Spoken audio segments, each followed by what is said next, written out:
Shalom umat yang dikasihi oleh Tuhan Yesus Kristus.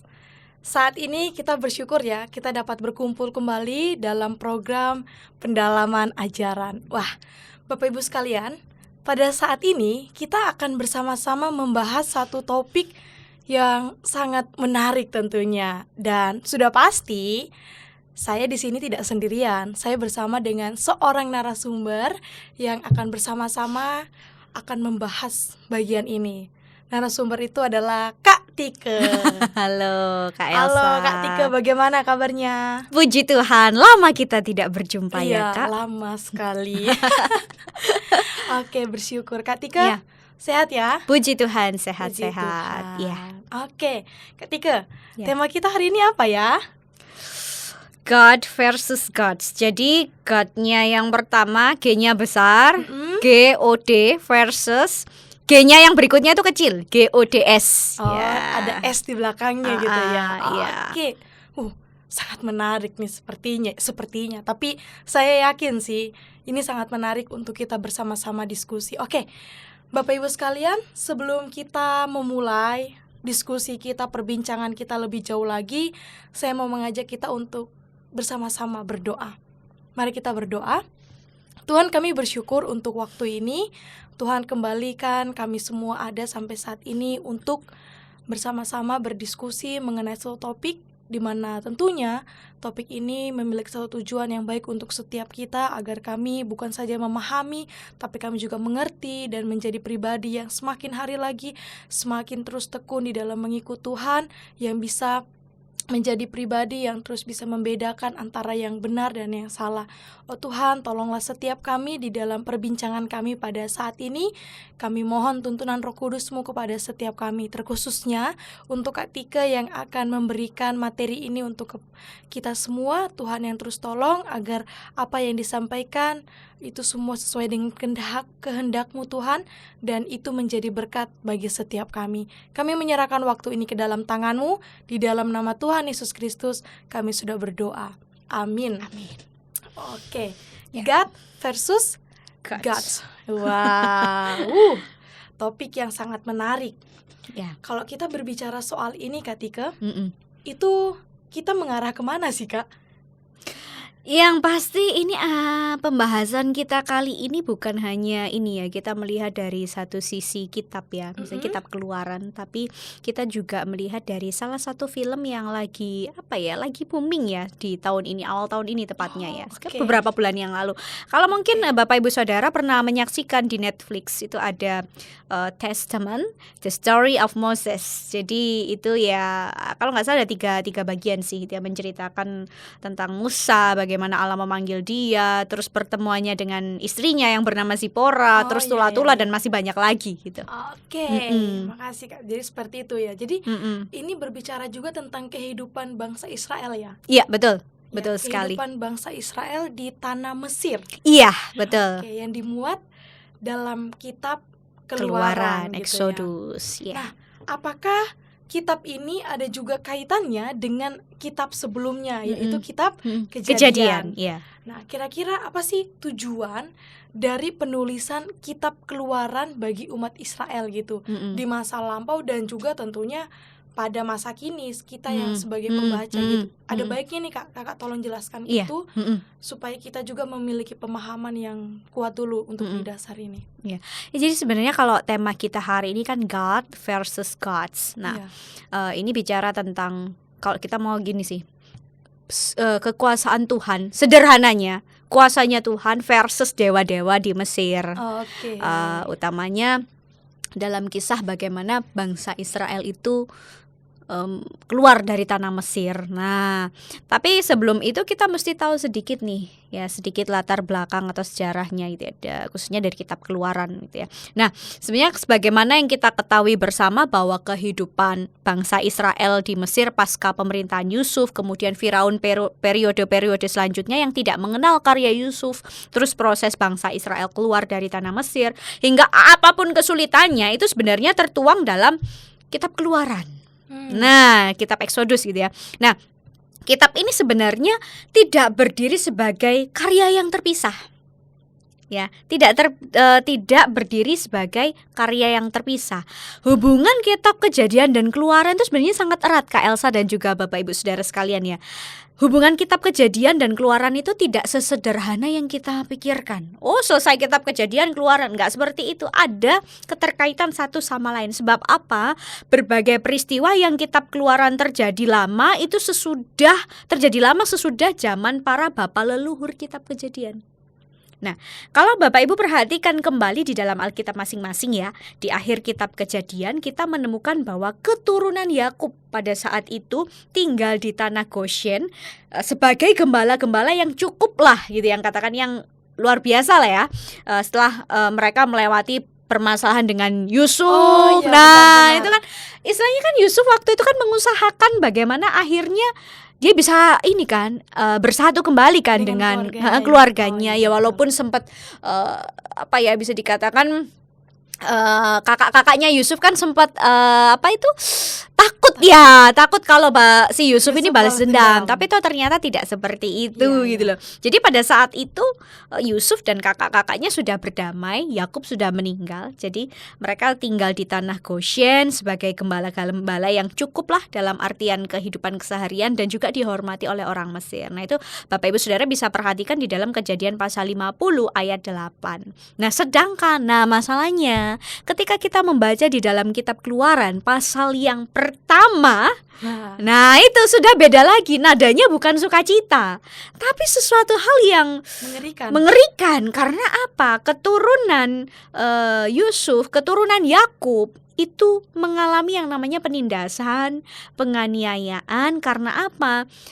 Pemerintah atau Raja Fir'aun berikutnya itu tidak mengenal Yusuf dan karyanya. Jadi asing lah gitu lah. Jadinya mereka semakin berkembang ya. Keturunan Yakub itu semakin berkembang dan mereka kerja paksa lah istilahnya gitu. Nah, oleh karena itu di dalam kitab Keluaran kita melihat sebenarnya tujuan Allah memanggil Musa itu adalah supaya Musa ini menjadi perpanjangan tangan Allah untuk menyelamatkan orang Israel dari perbudakan Mesir. Nah, jadi dapat dikatakan ada 4 tema yang menonjol sebenarnya Kak Elsa dalam kitab Keluaran. Itu bicara tentang kebebasan. Tentang hukum Tuhan, tentang perjanjian dan juga kehadiran Allah. Supaya apa? Setiap para pembaca dari generasi ke generasi itu merenungkan tema-tema itu secara mendalam, di mana kasih karunia Tuhan itu selalu ada di dalam kehidupan umat sepanjang sejarah perjalanan mereka. Nah, sebenarnya selain itu bukan hanya bicara tentang 4 itu tadi, kitab Keluaran gitu ya, juga menunjukkan pengetahuan tentang adat istiadat, kepercayaan atau penyembahan yang dilakukan oleh orang-orang Mesir. Nah, hal ini bisa kita temukan dalam Keluaran pasal 1 ayat 11b, di mana di situ orang-orang Israel ya yang semakin banyak besar jumlahnya itu, mereka diminta untuk mendirikan bagi Fir'aun kota-kota perbekalan. Namanya adalah Pitom dan Raamses. Nah, Pitom itu sendiri dalam bahasa Mesir namanya artinya rumah dewa Atum. Nah, diperkirakan juga terletak di daerah delta Sungai Nil, meskipun hal itu belum diketahui secara pasti ya. Dari namanya aja sudah jelas gitu loh. Kemudian Raamses ya. Raamses itu singkatan dari kata bahasa Mesir yang berarti rumah Ramses yang dikasihi dewa Atum. Nah, kepercayaan atau penyembahan lainnya dapat kita temukan juga pada 10 tulah yang akan kita bahas pada poin-poin berikutnya. Ya, tampaknya inilah yang juga diangkat di film Testament, The Story of Moses gitu ya, menceritakan kisah Musa dalam kitab Keluaran yang dibungkus secara dramatis Kak Elsa. Ya. Jadi dramatis sekali sebenarnya. Jadi kisah ini menceritakan kehidupan awal Musa di istana Fir'aun, diikuti dengan pelariannya ke tanah Midian. Dia bertemu Yitro dan istrinya Zipora, itu ya, Zipora putri Yitro. Kemudian datang juga semak duri yang terbakar di mana Tuhan memberikan instruksi kepada Musa. Terus kemudian sampai 10 tulah, terus pada akhirnya Fir'aun membiarkan umat Israel itu pergi. Ya, Fir'aun sempat mengalah dan orang Israel meninggalkan Mesir, tapi akhirnya Firaun berubah pikiran. Pikiran. Nyesel kali ya ninggalin orang yang bisa diajak kerja segitu banyaknya, kerja paksa gitu ya. Dan yang pasti film ini gitu ya, Testament The Story of Moses ini mengundang pakar 3 kepercayaan ya, 3 keyakinan ya, yaitu Kristen, Yahudi dan Muslim untuk turut berkomentar. Tapi sekali lagi begini, saya katakan begini, film-film itu harus ditonton secara bijak karena memang ada mengandung pandangan beberapa hal, misalkan feminisme, determinisme dan lain-lain. Oh, gitu ya, Kak? Iya. Oke, terima kasih. Jadi kita semua ngerti ya, memang dari kitab Keluaran sendiri dan juga Kejadian itu memiliki hubungan Iya, gitu ya. betul Jadi sekali. tidak ada keterpisahan, justru Enggak. malah ada hubungan. Hubungan. Dan memang kita tahu ketika Yusuf bersama dengan saudara-saudara lainnya tinggal di Goshen ya tadi, itu kan di daerah yang ada di Mesir situ gitu kan. Betul. Jadi memang sudah ada gitu dan Sudah ada di memang situ. memiliki sangkut pautnya gitu. Walaupun memang ketika kita lihat di dalam Keluaran pas pasal 1 kok peristiwanya malahan kayak gini loh. Iya. Jadi ada pemikiran kayaknya nggak ada hubungannya deh. Padahal sebenarnya ada. Ada ya, itu tadi karena yang keturunan Yakub kan semakin Iya, banyak, betul. beranak pinak ya, Iya, beranak betul, cucu beranak cucu. gitu loh. Tapi masalahnya Firaun yang berikutnya, Barunya, raja-raja berikutnya itu enggak kenal Yusuf dan Iya, karya-karyanya. betul. Akhirnya terputuslah seolah-olah Iya. seperti itu, padahal Oke. nggak sambung. Sip Kak, terima kasih banyak. Lalu bagaimana ya proses Allah itu memanggil Musa gitu ya untuk memimpin Israel yang begitu banyak keluar dari Mesir. Apalagi kita tahu tuh prosesnya yang sangat berat banget Berat, gitu ya. berat sekali. Apa tujuan Allah memanggil Musa itu sendiri gitu loh? Iya. Tadi sempat sedikit saya jelaskan ya, karena Musa itu dipilih oleh Allah untuk menyelamatkan Israel ya, keluar dari perbudakan di Mesir. Nah, Oke. dalam rangka itulah ya Musa memimpin bangsa Israel kelak di masa yang akan datang. Tapi proses pengutusan itu terjadi ketika Musa menggembalakan kambing domba milik Yitro, mertuanya, imam di Midian. Iya, Jadi iya, iya. Yitro itu kan imam di Midian gitu loh. Nah, Musa itu tiba di Horeb, gunung Allah. Nah, pada zaman kuno sebenarnya ungkapan Horeb itu berarti gunung tempat tinggal seorang dewa atau para dewa. Ada juga penafsir yang mengatakan gunung Horeb itu memang kayak gurun gitu loh, Kak. Nah, orang-orang Yahudi percaya bahwa gurun itu tempat kita berspiritual gitu ya, berspiritual gitu ya. Jadi tempat bergumul, tempat bergumul gitu Kalau ya. sekarang bilang bukan kayak ruang doa gitu ya Kak? Iya untuk kita mungkin ya. Sekarang lebih nyaman gitu ya. Tapi kalau mereka ruang tempatnya sangat terbuka gitu itu ada mistis-mistisnya gitu kali ya. Nah, dan diyakini Gunung Horeb atau Gurun Horeb itu adalah puncaknya sampai ke surga. Nah, itu yang diyakini oleh zaman kuno. Nah, tapi di dalam Alkitab Gunung Horeb itu dianggap sebagai tempat Allah orang Israel bertemu dengan Musa dan memanggil dia, dan juga pertemuan-pertemuan lainnya kan juga dilakukan di Gunung Horeb ya. Nah, di situ Musa dipanggil oleh Allah untuk melayani Tuhan, melayani Allah dan juga sesama. Sebenarnya ada beberapa tahapan ya. Boleh disebutin Kak tahapan-tahapan tersebut? Boleh. Ya, jadi yang pertama itu Allah memperkenalkan dirinya. Nggak mungkin kan kalau misalkan kita mau ngajak orang pelayanan tapi kita nggak kenalan dulu kan. Iya, Nah, betul. itu Allah memperkenalkan dirinya terlebih dahulu. Jadi itu di dalam Keluaran pasal 3 ayat 6 dan 14. Ya, Bapak Ibu nanti bisa baca ya. Nah, Sebelum Allah memperkenalkan dirinya kepada Musa, itu ada malaikat Tuhan yang menampakkan diri kepada Musa di dalam nyala api yang keluar dari semak duri. Jadi waktu itu semak durinya itu menyala tapi tidak terbakar. Nah, melihat hal itu, Musa kepo nih, penasaran. Jadi ngeliat mana sih ini, kok kayak gini, belok sana belok sini ya. Menariknya lagi di dalam film Testament The Story of Moses gitu ya, yang disutradarai oleh Benjamin Rose, itu menyajikan adegan imajinatif yang jauh berbeda ya dengan apa yang tertulis di dalam Alkitab. Jadi ketika Musa, ini kalau di Alkitab kan begitu ada semak duri yang terbakar, semak duri yang menyala tapi tidak terbakar, Musa kan kepo nih, penasaran kan, cari ini mana sih ini gitu. Tapi kalau di film itu dikatakan Musa pingsan. Oh, Musa pingsan. Ya, ya nggak tahu lah ya, mungkin ada imajinasi tersendiri ya. Ya, tapi sekali lagi Alkitab tidak mencatat hal itu. Nah, saya juga pernah lihat sih, nggak tahu film apa ya, juga tentang Musa. Lupa tahun berapa. Jadi waktu sebelum dipanggil oleh Allah untuk melayani Allah dan Israel, itu waktu sebelum peristiwa yang semak duri menyala itu, Musa itu rambutnya masih hitam, masih muda itu.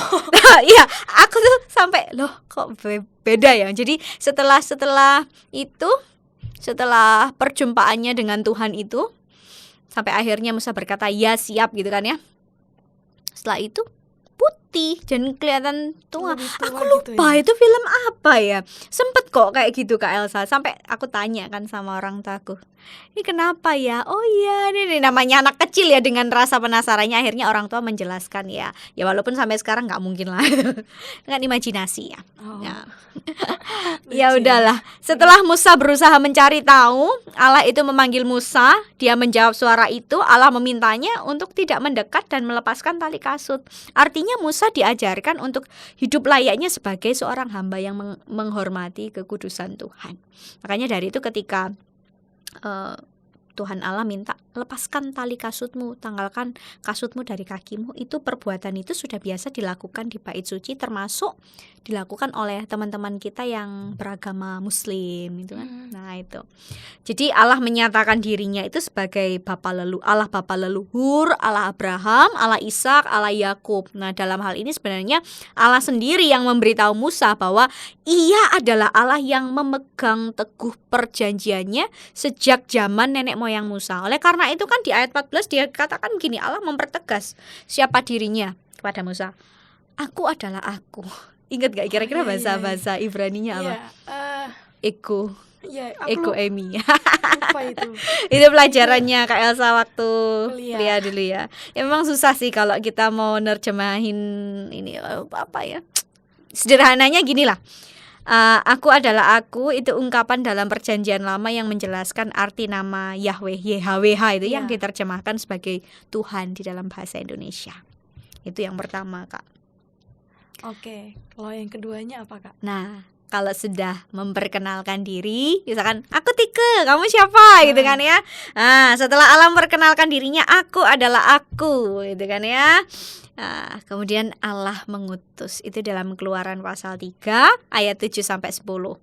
Nah, di situ Allah berkata kepada Musa bahwa Dia mendengar, menyaksikan bagaimana keluh kesah penderitaan bangsa Israel. Oleh karena itu Allah bertekad untuk melaksanakan misi penyelamatan bagi umat yang dikasihi.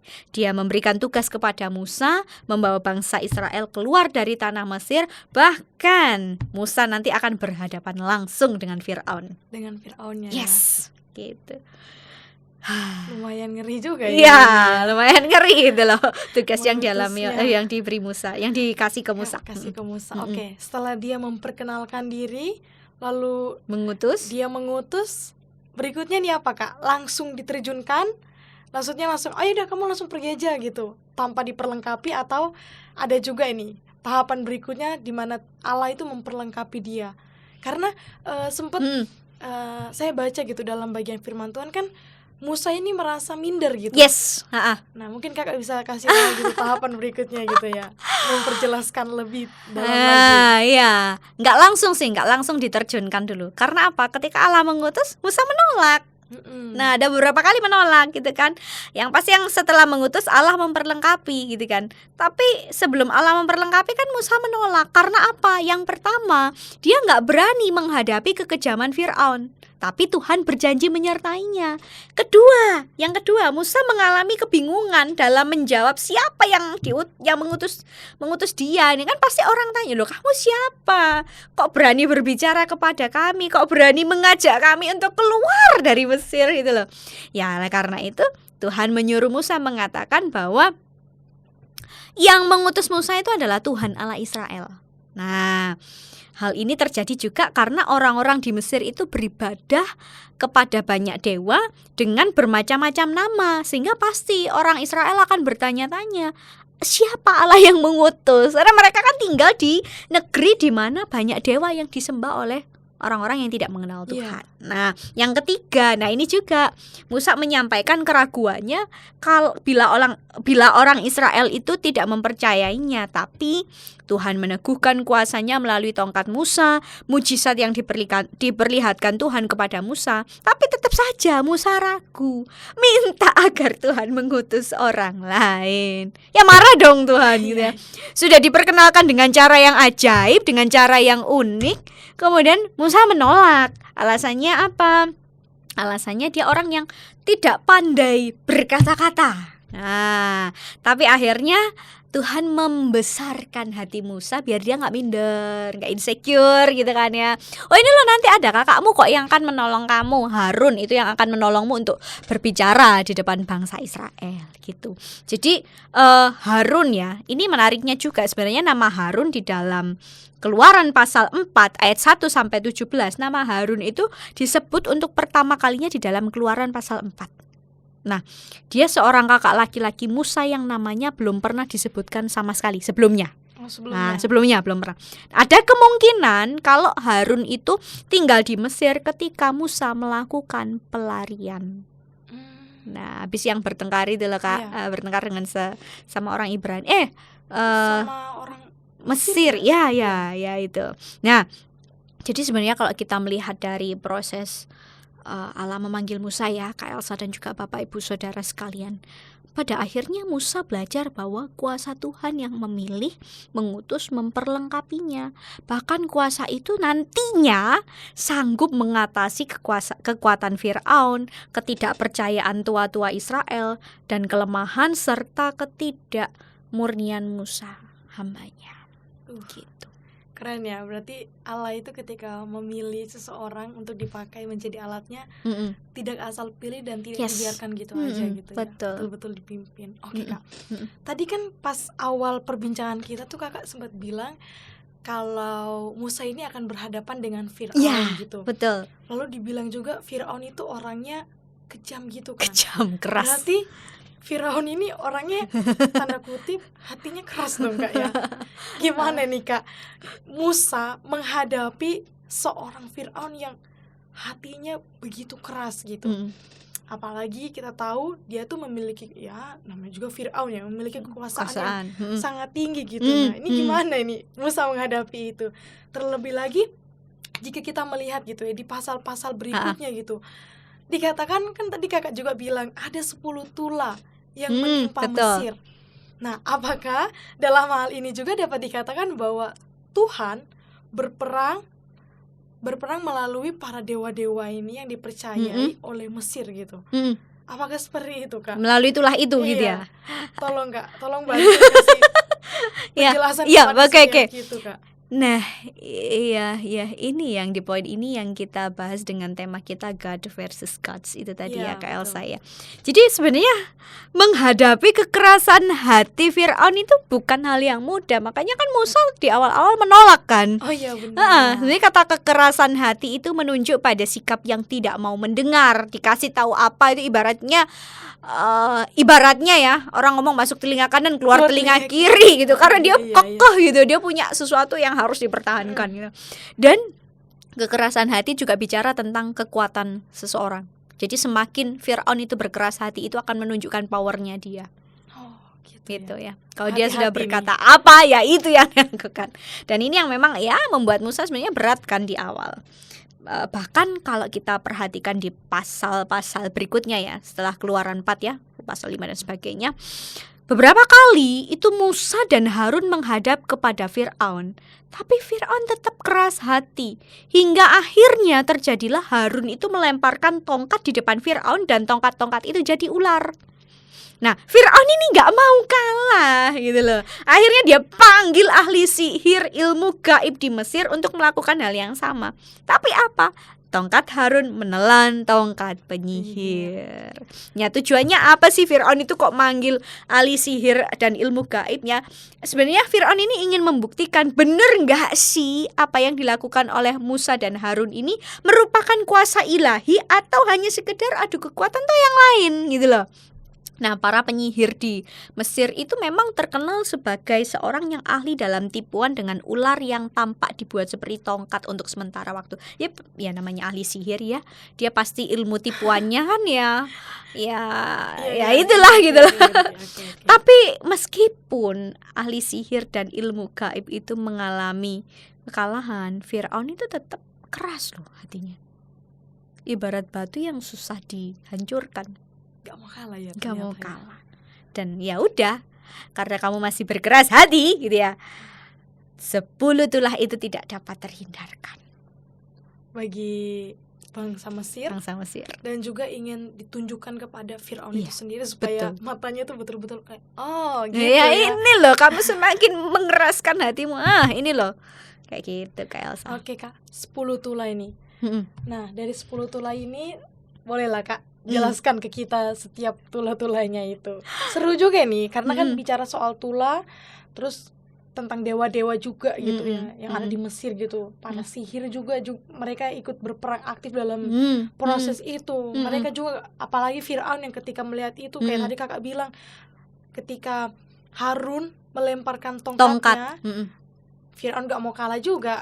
Dia suruh penyihirnya, makanya sampai itulah kekerasan hati Firaun itu. makanya sampai 10 tulah itu pun terjadi. Nah, coba tolong Kak beritahu kita semua Kak. Ya, saya harap Bapak Ibu Saudara memperhatikan pelan-pelan ya, karena ini 10 tulah.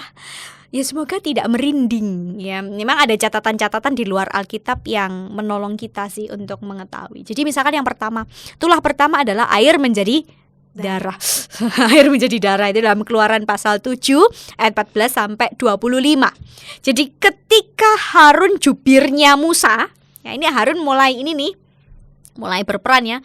Ketika sebelum 10 tulah ini sudah mulai berperan, kemudian 10 tulah ini juga makin berperan gitu ya. Ketika Harun jubirnya Musa menyentuhkan tongkat ke sungai Nil, sungai itu berubah jadi darah. Semua ikan mati, sungai itu berbau busuk. Ya kan?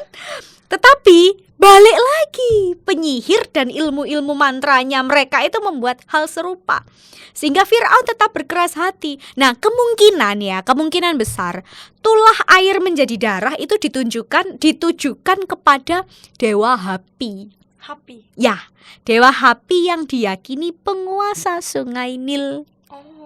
Ya, dalam keyakinan orang Mesir, dewa Hapi itu memberikan keberuntungan bagi orang Mesir untuk irigasi pertanian. Jadi Kak, kita bisa ini ya, nangkep ya. Ketika air itu berubah menjadi darah, bisa nggak buat irigasi pertanian? Logika sederhananya aja begitu kan ya. Dan tulah air menjadi darah itu membuat sungai Nil berubah menjadi darah untuk sementara waktu, dan itu berlangsung selama kurang lebih 7 hari lamanya. 7 hari lamanya. 7 hari. Dan itu para penyihirnya, maksudnya orang-orangnya Firaun tidak berhasil ya. Maksudnya untuk mengubah air itu kembali normal seperti biasanya Kak. Mereka melakukan hal yang sama gitu. Melakukan hal yang sama. Cuman ya itu tadi, kan Firaun masih berkeras hati orangnya. Gitu. Betul-betul gak mau Gak mau kalah. Itu masih belum seberapa loh itu tulah pertama. Jadi masih oke lah, keras hatimu mungkin di level 1 ya. Iya. Kalau level 2 nih Kak, tulah yang keduanya nih Kak, apa nih Kak? Kata. Janji nggak risih ya, nggak merinding ya. Itu kata itu Keluaran pasal 8 ayat 1 sampai 15. Jadi beberapa jenis kata itu terdapat di Mesir dan merupakan pemandangan yang biasa, terutama ketika sungai Nil banjir, dan kata itu dianggap najis oleh orang Mesir. Meskipun kata itu berhubungan dengan Dewi Heket gitu ya. Tulisannya H-E-H-T, Heket gitu ya. Seorang dewi yang menolong para perempuan waktu mereka melahirkan, makanya itu disebut najis. Itu Kak Elsa. Nah, jadi kata-kata itu ketika tulah yang kedua itu, jadi kata-katanya itu ngerayap gitu loh Kak, di dalam sungai Nil, kemudian naik secara spontan ke berbagai tempat. Nah, hal yang sama juga dilakukan oleh para ahli sihir ilmu gaib, sehingga kata-kata bermunculan. Tapi lucunya pada tulah yang kedua ini, Firaun meminta Musa berdoa pada Tuhan. Berdoa. Kan lucu kan? Seorang sekeras itu loh, dia minta Musa berdoa kepada Tuhan supaya tulah kata ini dilenyapkan. Nah, baru kali ini Fir'aun itu minta doa sama Musa. Gitu. Tapi sama aja. Walaupun dia sedikit mulai mengakui bahwa Tuhan berkuasa, dia tidak mengizinkan Israel pergi. Unik ya memangnya nih. Unik memang, Bagian rodok-rodok ini, kali iya. ya. Sakit kali. Enggak lah ya. Ya memang karakternya. Masalahnya nih ketika tulah kedua ini muncul, di situ kakak kan tadi bilang hal yang sama juga dilakukan oleh ilmu gaib gitu, maksudnya oleh mereka kan. Nah, ketika sudah melihat begitu banyak, lalu dia sekarang minta Musa untuk berdoa lah. Kenapa? Maksudnya Firaun kenapa nggak suruh aja ya orang-orangnya itu untuk menghentikan itu? Kenapa harus suruh Musa yang berdoa? Lah makanya, ya itu kita nggak ngerti. Rodok mumet karepe dhewe kali ya Firaun ya. Ya sudah tulah kedua, gitu kan. Nah, Oke, selanjutnya Kak, tulah ketiga nih Kak. nyamuk. Ya semoga tidak merinding ya Bapak Ibu ya. Jadi tulah ketiga ini nyamuk ya. Jadi yang pertama air menjadi darah, kemudian katak dan nyamuk. Itu Keluaran 8 ayat 16 sampai 19. Di situ Harun memukulkan tongkat debu ke tanah sehingga debu itu menjadi nyamuk. Nah, kata nyamuk di dalam bahasa Ibrani itu juga dapat diartikan tuma atau kutu. Oh. Mm-mm. Ya. Jadi saat itu nyamuk itu membawa semacam demam dan banyak mengganggu orang di Timur Tengah. Nah, menurut Philo, PHI, tulisannya bacanya Philo tapi tulisannya PHILO gitu ya. Seorang Yahudi pada abad pertama sebelum Masehi. Jadi nyamuk ini bukan hanya menyebabkan orang menjadi gatal-gatal. Tapi mohon maaf ya, semoga tidak merinding. Bukan hanya menyebabkan orang-orang jadi gatal-gatal, tapi juga masuk ke dalam hidung serta telinga dan terbang ke dalam mata dan merusakkannya. Ilmu gaib, ahli ilmu gaib, ilmu sihir melakukan hal yang sama, tapi ternyata mereka nggak mampu dan berkata bahwa mereka sudah mulai ngakui loh bahwa Fir'aun ini loh tulah yang ketiga, ini nyamuk ini memang benar-benar berasal dari tangan ilahi gitu loh. Tapi ya sama aja, ahli gaibnya itu sudah mulai menyerah, tapi Fir'aunnya tetap berkeras hati. Kita makin diarahkan ya pada titik ini loh ya, sudah mulai diarahkan bahwa Tuhan lebih berkuasa daripada Fir'aun serta dewa-dewanya, meskipun saat itu belum ada kemenangan bagi Israel. Iya, betul. Itu. Apakah ini pemikiran nakal ya Kak? Apakah Firaun ini sebenarnya berusaha untuk mencobai ini ya, Musa, terutama mencobai Tuhan ya? Kok ada maksudnya dia itu sudah dibilangin ya sama para ilmuannya yang dia miliki gitu, udah menyerah, tapi kok Firaun masih aja kekeh gitu dengan pendiriannya gitu ya. Ya itulah tadi, kalau orang keras hati, udah hatinya membatu, mau dikasih tahu seperti apa ya dia masih menunjukkan powernya. Ya mungkin itu seizin Tuhan. Seizin Tuhan, karena nanti sampai puncaknya kan di tulah ke-10 pada akhirnya Firaun sadar gitu loh. Dia bukan siapa-siapa kan di hadapan Tuhan. Terus selain itu gini Kak Elsa, mungkin logikanya gini, Firaun ini kan mau mengembangkan kota, mau mengembangkan Mesir kan, butuh banyak tenaga kan untuk kerja paksa kan. Nah kalau orang Israel yang segitu banyaknya pergi, siapa yang mau bekerja, ya kan? Betul. Nah itu juga salah satu ini sih penyebab berat membiarkan orang Israel pergi gitu ya. Oke Kak, lanjut ya Kak, masuk ke tulah keempat. Ya, tulah keempat, lalat pikat. Lalat pikat ya. Ya, lalat pikat itu Keluaran pasal 8 ayat 20 sampai 32. Nah, ada kemungkinan begini Bapak Ibu, lalat pikat itu menunjuk kepada semacam lalat atau ulat yang dapat menyengat orang. Jadi nggak sembarang lalat gitu.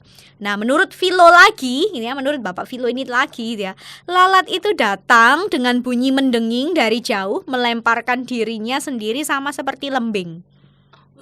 Lembing kalau kita olahraga itu loh. Iya, nah, dan menempel secara kuat pada korban. Jadi bermacam-macam lalat itu sangat biasa di daerah Mesir dan Ethiopia dan memang menjadi simbol di negeri-negeri itu. Nah, catatan lain menyebutkan bahwa tulah ini ditujukan terhadap Dewi Mesir, Khepri, Khepri gitu ya, Khepri. yang yang berkepala lalat. Oh, Punya dewa lalat ya mereka. mungkin dewanya itu untuk itu kali ya. Apa ya lalat itu gunanya ya? Ini kali penghalau makan. Enggak. Tapi Ya, nanti itulah. kalau hinggap di makanan jadi penyakit. Angkanya itu. Nah, itu Unik yang ya. setelah lalat itu tulah kelima. Yaitu Sampar pada ternak. penyakit.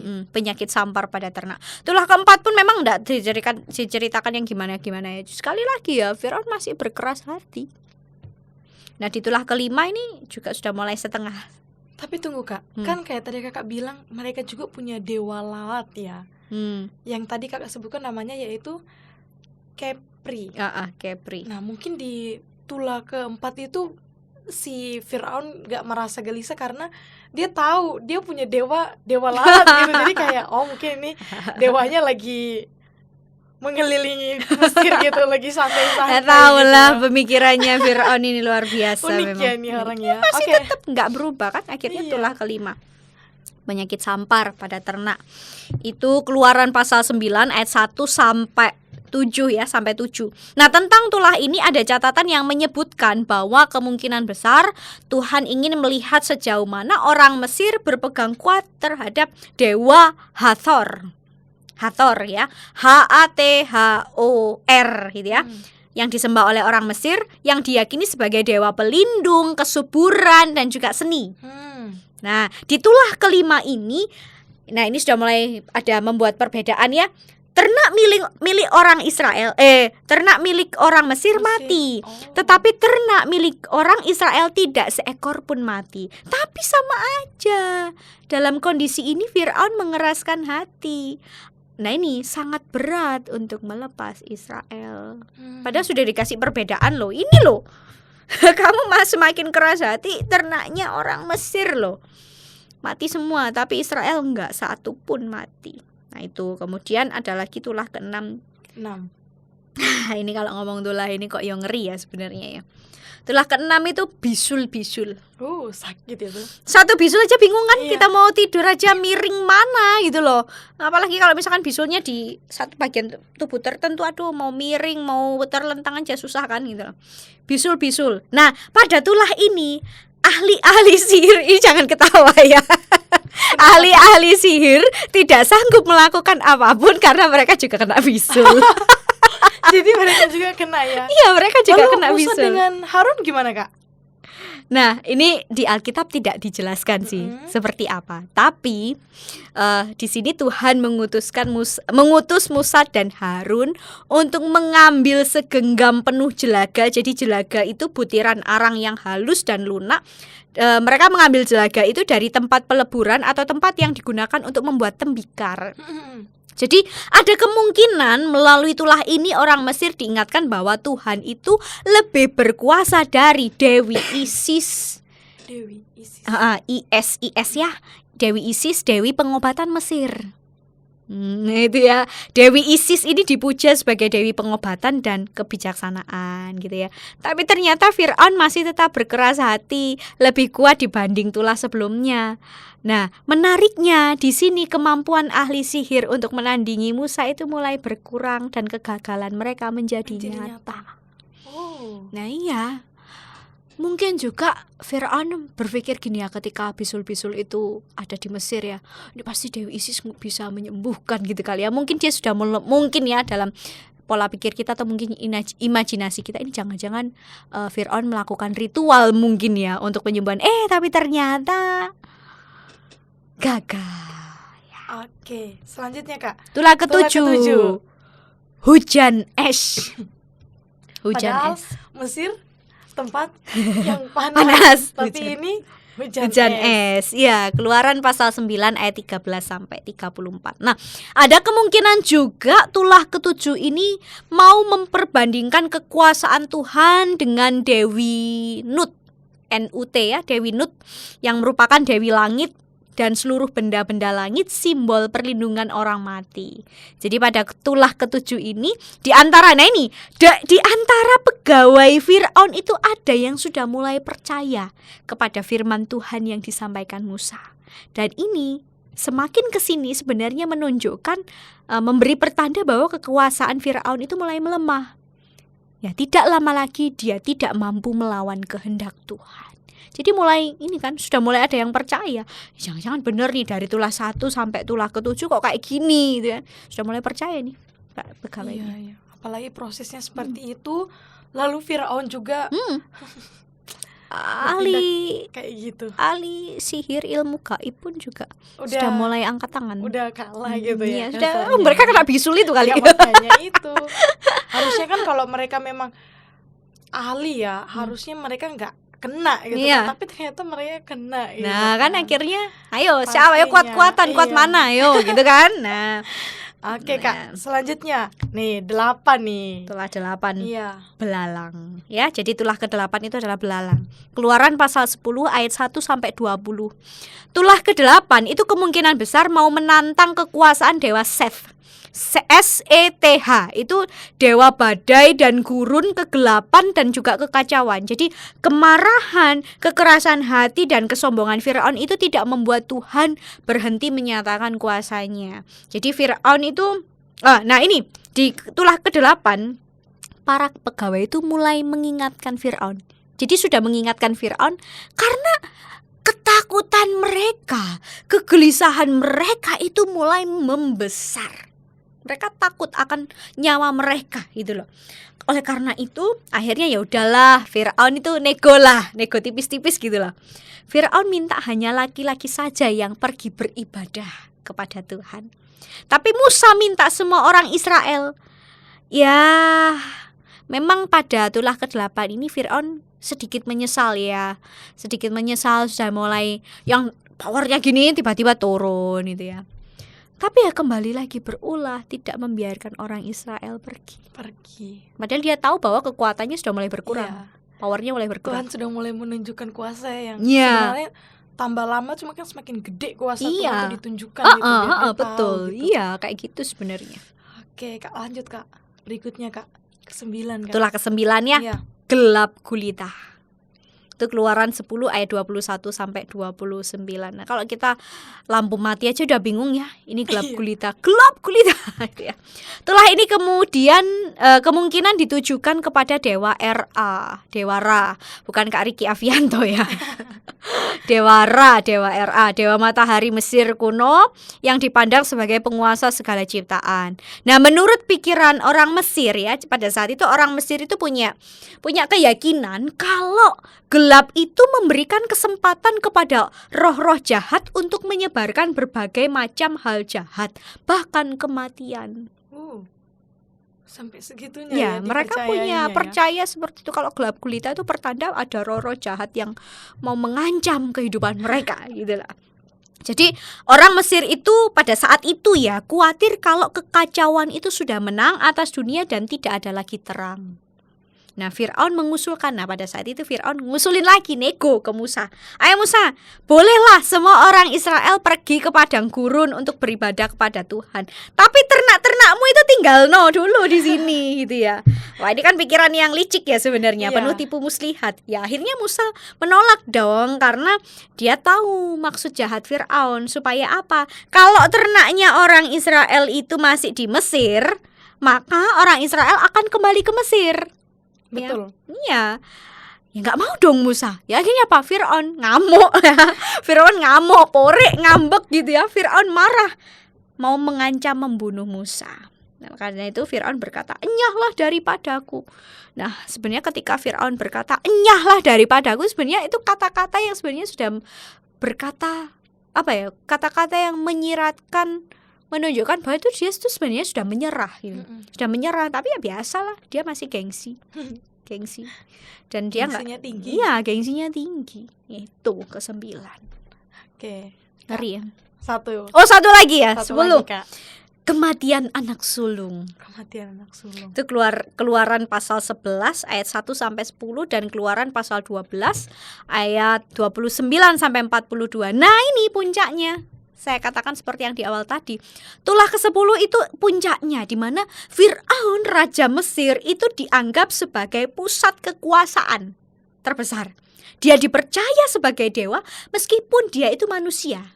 Nah, jadi yo orang-orang pada mengagungkan dia, menganggap dia ini dewa padahal dia ini manusia gitu loh. Tapi pada akhirnya ketika kematian anak sulung terjadi di mana-mana, orang Mesir mendesak supaya orang Israel ini segera pergi. Firaun juga putus asa, ya udahlah. Dia mulai sadar bahwa dia gak bisa apa-apa lagi. Tidak bisa menandingi Tuhannya yang disembah oleh Israel.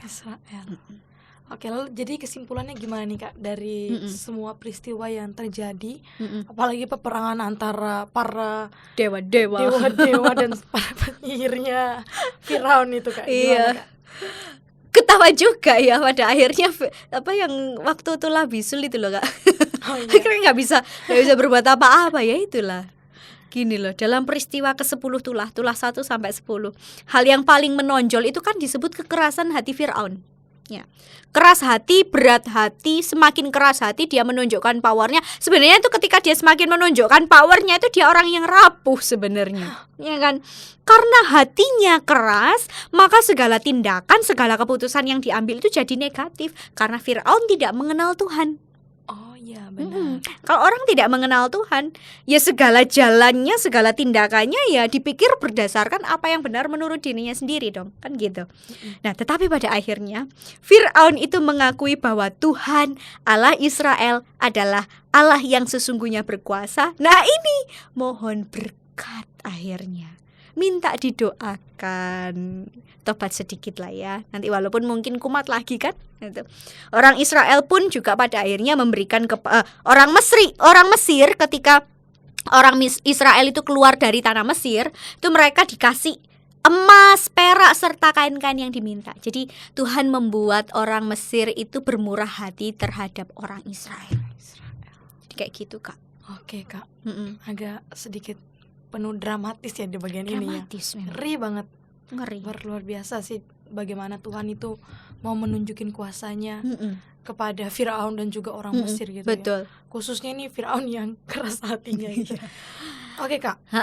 Apakah benar gitu ya? Dari peristiwa ini kita melihat bahwa peristiwa dalam Alkitab tersebut tidak hanya bercerita tentang mukjizat yang Tuhan lakukan dan panggilan Allah gitu ya, tetapi juga tentang nubuatan mengenai kekalahan Mesir gitu ya. Lalu bagaimana gitu ya kita yang pada saat ini melihat semuanya itu, gimana menyikapi pandangan tersebut Kak?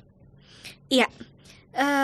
Sebenarnya peristiwa yang dialami oleh bangsa Israel itu memang bukan hanya bercerita tentang mujizat dan panggilan Allah, tapi juga bagaimana Allah sendiri, ya, Allah sendiri yang berjanji mengatakan untuk menolong umatnya. Nah, hal itu sudah Allah katakan dalam perjanjiannya dengan Abraham. Itu di Kejadian pasal 15 ayat 13 sampai 14. Kalau Bapak Ibu baca ya di rumah masing-masing, Kejadian pasal 15 ayat 13 dan 14 itu sangat jelas disebutkan kalau keturunan Abraham itu kelak akan menjadi satu bangsa yang besar, tapi mereka akan menjadi pendatang selama kurang lebih 400 tahun. Sedangkan bangsa yang memperbudak itu akan dihukum. Nah, hal itu juga diulang kembali oleh Allah ketika Allah memanggil Musa menjadi hambanya. Nah, di situ Allah menceritakan kepeduliannya terhadap penindasan yang dialami oleh Israel. Itu Keluaran 3 ayat 7 sampai 11.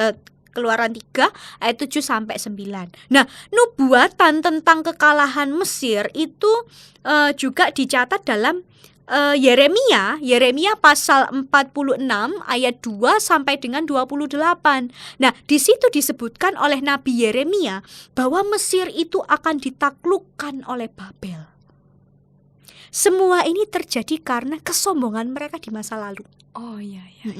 Jadi kesombongan mereka di masa lalu juga perihal Mesir dan kekalahannya, yang perlu kita garis bawahi adalah Allah menyelamatkan umat yang tertindas. Allah itu kasih dan adil. Keselamatan itu tidak bergantung pada hasil usaha manusia. Semakin keras kamu berusaha menyelamatkan dirimu, tapi Tapi kalau itu tidak sekehendak Tuhan, tidak seizin Tuhan, ya nggak bakal Nggak bisa. terjadi. Iya, Nggak ada orang yang bisa melawan otoritas Tuhan. Iya, betul. Nah, gitu loh. Oleh karena itu, tidak ada satu kuasa pun di bumi, termasuk pemimpin atau bahkan dewa-dewa yang dipuja itu, dapat menandingi kekuasaan Tuhan. Jadi gitu, Kak Elsa. Jadi Yang gitu perlu ya, kita Kak. Iya. kita perlu sikapi sih. Berarti memang tentang kekalahan Mesir itu dan bagaimana bangsa Israel akan mengalami proses, itu memang sudah Tuhan tunjukkan dan memang Tuhan sudah beritahukan gitu, dan kita tidak pernah lupa bagaimana kuasa Tuhan, dia nggak meninggalkan bangsa Israel itu. Betul. Dia terus memperhatikan mereka. Nah, oke Kak, ini ada pertanyaan tambahan. Kakak udah pernah nonton film Testament The Story of Moses? Nah, apakah sebelum film ini juga pernah ada film-film yang sama gitu ya, menceritakan tentang Musa dan bangsa Israel gitu? Nah, bagaimana seharusnya kita menyikapi tayangan-tayangan tersebut yang kemungkinan juga didramatisir, ya itu dengan tujuan tertentu, apalagi nanti ada yang tadi kayak kakak bilang yang Musa pingsan gitu ya. Gimana nih Kak menyikapi hal tersebut? Oke, jadi sebenarnya film tentang Musa itu bukan hanya tahun ini aja ada. Kalau yang tahun ini kan keluarnya Testament The Story of Moses gitu kan. Nah, yang zaman bahula gitu kan ya, itu ada. Jadi The Ten Commandments itu 1923. Kemudian The Ten Commandments juga 1956. Terus film Moses itu 1996. Dan yang ada juga The Prince of Egypt itu 1999. Ya, jadi masing-masing saya gini sih. Masing-masing film itu punya plus minusnya masing-masing. Ya. Oke. Sutradara atau penulisnya berusaha menceritakan Musa sesuai dengan cara mereka memaknai masing-masing tentang kitab Keluaran. Jadi nilai-nilai apa yang mereka anggap penting itu yang akan mereka angkat dalam film. Dan bisa jadi ya subjektif, atau mungkin mereka tambah dengan nilai-nilai yang lain ya. Terus ini salah satu, waktu aku baca di salah satu PDF ya, artikel dalam bentuk PDF. Namanya tak sebut aja ya, Deliver Us to Cinema ya. Deliver Us to Cinema gitu ya, tapi kita baca Deliver Us to Cinema. Jadi salah satu contoh gini, film The Prince of Egypt ya, itu pangeran dari Mesir ya. Ya itu kayak gitulah sederhananya. Itu memang dirancang berdasarkan narasi Alkitab, tapi ternyata ada tujuan kewirausahaan. Oh, gitu. Di balik film itu ada istilahnya tujuan-tujuan komersil ya. Ya, aku tidak mau menyalahkan atau mungkin tidak mau menyudutkan si A si B ya. Kita berdiri secara netral aja ya, memposisikan diri secara netral. Yaitu di artikel PDF ya, Deliver Us to Cinema itu dijelaskan tuh plus minus film masing-masing itu. Ya, memang ada yang berdasarkan narasi Alkitab, tapi ada yang dikembangkan dengan tujuan-tujuan tertentu. Nah, yang film ini Testament The Story of Moses itu ditulis oleh Benjamin Rose. Benjamin Rose ya. Nah, film ini eksplorasi dramatis kisah Musa dan kitab Keluaran, menggabungkan para teolog dan sejarawan dari berbagai latar belakang agama dan budaya, Muslim, Kristen, dan Yahudi. Ya. Mereka berkolaborasi bersama untuk memperkaya cerita atau narasi ya, tapi tidak mencapai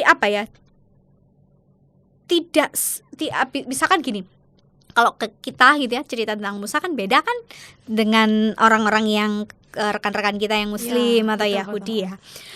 Kita nggak boleh loh pada akhirnya ini yang benar gitu loh, keyakinanku yang benar ini, karena setiap keyakinan itu punya kepercayaannya masing-masing gitu kan. Nah, film ini juga memanfaatkan teks-teks atau adat istiadat Yahudi yang di luar apa yang mungkin tidak ditulis di dalam Alkitab, sehingga ini mungkin kemungkinan besar bisa jadi menambah suasana atau pemikiran yang baru yang belum pernah dipikirkan. Nah, ada juga sejarawan, komentar dari sejarawan dan uskup yang merefleksikan kesamaan antara perbudakan yang tertulis dalam Alkitab dan apa yang terjadi di Amerika Serikat ya. Sebenarnya dari sini kita udah tahu bahwa tokoh Musa itu adalah tokoh penting bagi umat Muslim, terus kita orang Kristen dan juga orang-orang Yahudi kan ya. Oleh karena itu Bapak Ibu, rekonstruksi film Musa pada akhirnya bukan hanya mutlak menjadi milik keyakinan tertentu.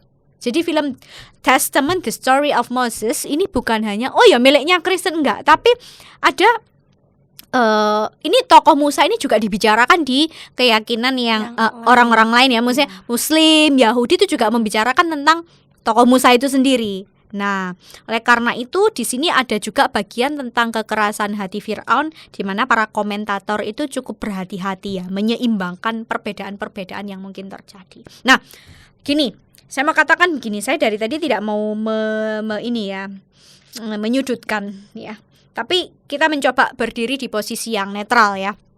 Kalaupun kita menjumpai ada hal-hal lain yang tidak berdasar atau tidak sesuai Alkitab, tampaknya ini menjadi sebuah proses pembelajaran bagi kita untuk lebih mengenal Alkitab, ya kan?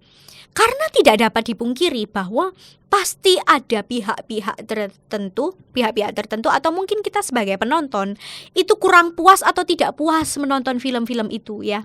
Oleh karena itu kita belajar lebih bijak ya. Kalau kita mengaku orang Kristen tapi tidak pernah kenal cerita Alkitab, bisa jadi kita akan bingung tentang siapa Musa di dalam kitab suci. Nah, kalau saya perhatikan juga kan, kalau saya nonton film itu nggak mungkin Kak Elsa oblong-oblong gitu ya, enggak. Saya mesti lihat dulu ini sutradaranya siapa, dia latar belakangnya apa, terus film-film yang ditulis itu apa. Iya. Nah, itu penting buat kita menganalisa sedikit gitu loh. Kayak Benjamin Rush itu ada film yang dia film-film sebelum ini yang dia angkat itu tentang hal-hal magis ya, supernatural elements itu banyak ya bisa bisa ngerti akhirnya kita ya, latar belakang itu akhirnya juga kebawa kan ke dalam film-film. Nah, itu saya tidak mau menyudutkan ini sih. Yang penting kita lebih bijak, kita lebih berhati-hati. Kalaupun mungkin kita anak-anak kita menonton, ada baiknya didampingi, diberikan didampingi, diberikan pengertian ya. Memang cukup berat sih. Tapi kalau anak-anak kecil usia SD, TK mungkin agak berat ya. Ini karena kan ada komentator mungkin yang SMP, SMA itu, kalaupun ini juga kita bisa dampingi mereka gitu. Karena ada paham-paham tentang feminisme, determinisme dan lain sebagainya. Iya. Hati-hati sih sebenarnya. Oke Kak. Ya. Sip, terima kasih banyak Kak Tike untuk penjelasannya dari bagian ini. Lalu sebelum kita masuk dalam doa penutup ya, karena udah mau selesai, ada baiknya nih Kakak coba kasih kesimpulan dari apa yang sudah kita bahas dari tadi nih mengenai peristiwa itu semua. Oke, kita akan belajar tentang God versus gods. Ya. Refleksi buat kita semua adalah selama ini siapa yang kita sembah dan agungkan. Siapa yang kita sembah dan agungkan di dalam kehidupan kita. Belajar bahwa keselamatan itu ada di tangan Tuhan, bukan hasil usaha manusia. Oleh karena itu kita perlu bergantung penuh pada Tuhan. Nah, kalimat penting terakhir ya sebelum penutup ya. Jangan jadi Fir'aun kekinian. Ya, jangan jadi Fir'aun masa kini, minta berkat dan doa, tapi ketika ditolong melupakan pertolongan Allah. Nah, itu bahaya ya, hati-hati. Sebab keras hati itu menyebabkan kehancuran dan penderitaan. Yuk kita bergantung pada Tuhan. Sip, terima kasih banyak Kak Tike untuk penjelasannya dan waktunya bagi kita semua. Ini sangat memberkati kita semua sih. Jadi bukan hanya kita tahu tentang tula-tula, tapi kita juga tahu bagaimana kuasa Tuhan. Dan kita melihat penyertaan Tuhan bagi bangsa Israel, bahkan juga setiap kita. Bahkan tadi sebelum Kakak menjelaskan kesimpulan, Kakak juga kasih tahu bagaimana kita menyikapi film-film yang ada. Jadi ini sangat memberkati sih. Kalau saya secara pribadi bilang sangat oke gitu, memberkati banget gitu bahasanya. Ya, kita saling belajar lah ya Iya. Bapak Ibu ya. Memang dunia yang tidak mudah, kita perlu lebih bijak, berhati-hati dan kembali back to Bible. Ya, itu Itu. penting sekali. Ya, Bapak Ibu, kiranya juga terberkati dengan bagian ini, apalagi betul-betul kita banyak belajar gitu ya. Oke, sekarang kita akan menutup diskusi kita pada saat ini, perbincangan kita. Minta tolong untuk Kak Tike memimpin kita dalam doa. Oke, sebelum berdoa saya juga mau ngucapin terima kasih buat Kak Elsa. Oh, Jadi iya, Kak. ini perjumpaan kita yang terakhir kalinya di dalam podcast pendalaman ajaran ya, karena beberapa kali saya menyampaikan materi, Kak Elsa menjadi hostnya ya, Iya. menjadi pembawa acaranya. Ya, karena sebentar lagi kita berpisah Kak Elsa ya. Kak Elsa sudah harus wisuda dan melanjutkan pelayanan. Terima kasih juga Kak Elsa selama beberapa kali ya didampingi Kak Elsa ini ya. Kak Elsa jadi hostnya. Kasih ya Kak Elsa ya, Iya, dan sama-sama. berkati. Oke, mari kita berdoa Bapak Ibu. Kami bersyukur Tuhan untuk kasih setiamu di dalam kehidupan kami. Kami melihat betapa besar, betapa ajaib karya Tuhan bagi umat Israel di masa lampau.